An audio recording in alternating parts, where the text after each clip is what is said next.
দর্শক, পাকিস্তানের বিপক্ষে বাংলাদেশের টেস্টে ঐতিহাসিক জয়। এই জয়ের পেছনে মঞ্চটা উন্মুক্ত করে দিয়েছিল মেহেদী হাসান মিরাজ ও সাকিব আল হাসান। তারা দুজন মিলে তুলে নিয়েছে পাকিস্তানের 7টি উইকেট, আর তাতেই 136 রানে দ্বিতীয় ইনিংস শেষ হয় পাকিস্তানের। অন্যদিকে বাংলাদেশের জয়ের জন্য প্রয়োজন ছিল 30 রান। রাওয়ালপিন্ডিতে সেই কাজটা ভালোভাবে করেছে সাদমান হোসেন ও জাকির আলী। দুজনেই ছিলেন অপরাজিত।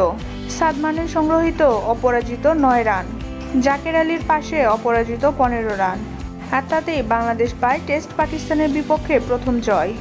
আর টাইগারদের এমন অবিশ্বাস্য জয় দেখে খুশি হয়ে কোটি টাকার পুরস্কার ঘোষণা করেন ডক্টর ইউনূস। তো দর্শক, টাইগারদের এমন অবিশ্বাস্য জয় আপনাদের কাছে কেমন লেগেছে তা অবশ্যই জানিয়ে দেবেন আমাদের ভিডিওর কমেন্ট বক্সে।